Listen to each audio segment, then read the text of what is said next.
একসঙ্গে জন্ম, একসঙ্গে বেড়ে ওঠা, প্রাথমিক, মাধ্যমিক, উচ্চ মাধ্যমিকে পড়েছেন একই প্রতিষ্ঠানে। সব ক্ষেত্রে দুজনের ফলাফলও একই। যমজ দুই বোন এবার একসঙ্গে সুযোগ পেয়েছেন মেডিকেলে পড়ার, তবে আলাদা প্রতিষ্ঠানে। মুতমাইন্না সারা ঢাকা মুগদা মেডিকেল কলেজে এবং মুমতাহিনা সামিয়া সিলেট ওসমানী মেডিকেল কলেজে ভর্তির জন্য মনোনীত হয়েছেন।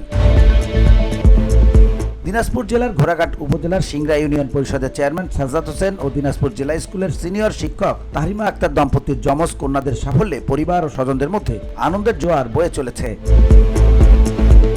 চেহারা গড়ন, চালচলনের মতো দুই বোনের পড়াশোনার যাত্রাটাও যেন এক যুগল পথ চলা। শিক্ষা জীবনের শুরু থেকে অত্যন্ত মেধাবী সারা ও সামিয়ার আগে এসএসসি ও এইচএসসি পরীক্ষায় সব বিষয়ে জিপিএ 5 অর্জন করেন। শিক্ষা জীবনে তারা দুজনে Dinajpur government girls high school ও দিনাজপুর সরকারি কলেজে পড়াশোনা করেছেন।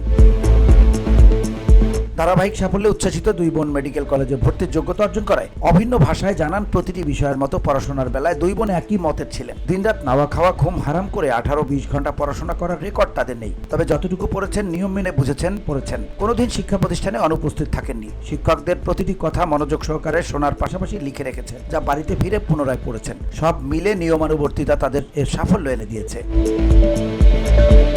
মা দিনাজপুর জেলা স্কুলের ইংরেজি বিভাগের সিনিয়র শিক্ষক তাহরিমা আক্তার মেয়েদের সাফল্যে দারুণ উচ্ছ্বসিত। তিনি বলেন, আমাদের এক ছেলে, দুই মেয়ে। বড় ছেলে তাহমিদ বিন সাজ্জাদ রংপুর মেডিকেল কলেজের শেষ বর্ষের ছাত্র।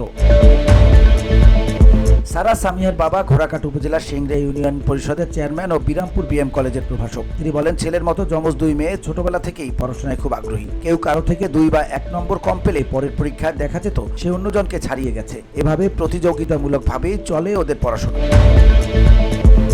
VOD Bangla news desk.